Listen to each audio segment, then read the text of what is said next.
Hello, Hannah is here and our topic today is Stoic atau Stoikisme atau mungkin Stoicism.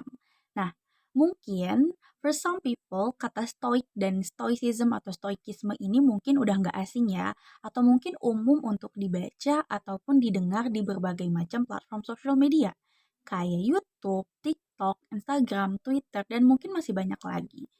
Tapi sebenarnya stoik atau stoikisme itu apa sih dan kenapa orang-orang itu bisa mengagumi atau mengagungkan stoikisme itu sendiri? Kata stoikisme ini sebenarnya berasal dari bahasa Yunani yaitu stoikos yang merujuk pada Stoa Pikile, salah satu sekolah filsafat yang berada di Athena Yunani yang pertama kali didirikan oleh Zeno.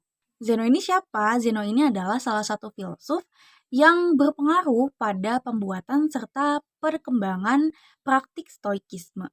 Stoikisme ini pertama kali dicetuskan oleh Zeno pada sekitaran tahun 344 sampai 262 sebelum Masehi.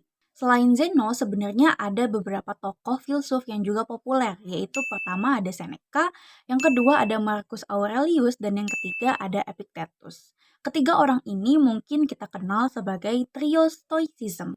Walaupun sebenarnya kalau kita lihat dari tahunnya, Stoikisme ini kan terbilang sudah cukup kuno atau sudah cukup lama. Tapi hebatnya Stoikisme ini tuh masih populer sampai sekarang.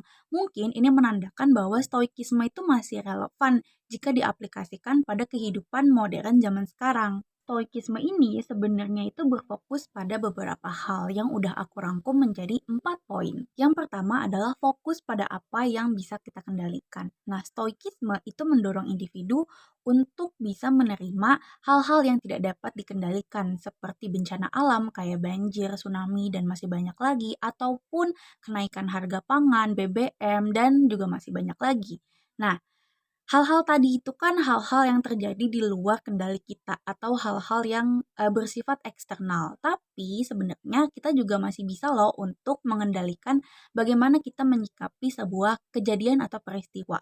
Seperti kita mengendalikan pikiran kita, emosi kita, ataupun perasaan dari diri kita sendiri. Makanya seringkali stoikisme ini tuh dikaitkan dengan pengendalian emosi, pengendalian pikiran, ataupun pengendalian diri. Yang kedua adalah pengendalian terhadap takdir. Nah, si stoik ini mengajarkan kita untuk percaya bahwa apa yang terjadi di kehidupan kita itu adalah sesuatu yang sudah digariskan oleh Tuhan atau sesuatu yang telah diatur oleh Tuhan ataupun oleh sesuatu yang berada di atas.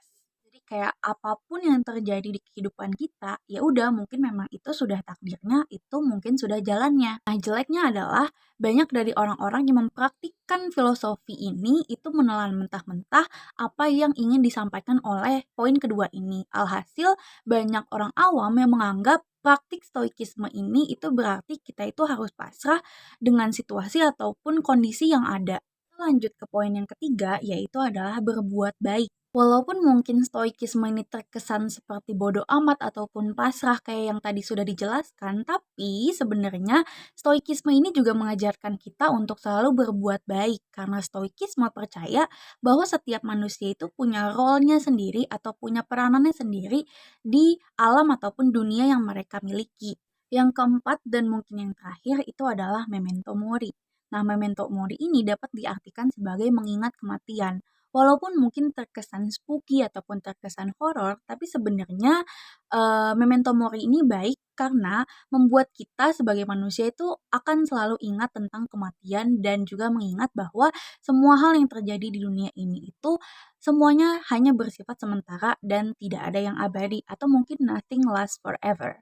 Ya, kita sebagai manusia bisa berfokus pada sesuatu hal yang mungkin berarti bagi kita supaya kita tuh nggak menyia-nyiakan waktu yang kita punya. Walaupun mungkin stoikisme ini terkesan keren dan bagus seperti apa yang tadi kita udah sampaikan, tapi sebenarnya stoikisme ini tuh meninggalkan beberapa pertanyaan yang mungkin bisa memicu perdebatan. Nah, tadi stoik itu kan selalu menekankan kita untuk percaya akan takdir Tuhan atau akan sesuatu yang sudah digariskan oleh Tuhan atau Yang Maha Esa gitu. Tapi bagaimana caranya kita sebagai makhluk ciptaan Tuhan tahu yang mana itu takdir dan yang mana yang bukan?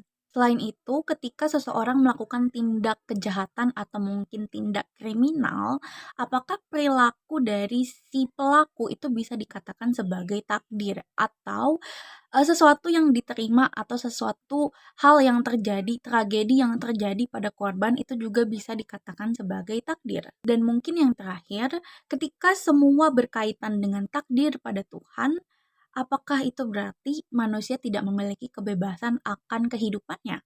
Kalau menurut kalian pribadi gimana nih guys? Jadi sebenarnya stoik ini tuh bagus gak sih atau worth it gak sih untuk dijadikan panduan hidup?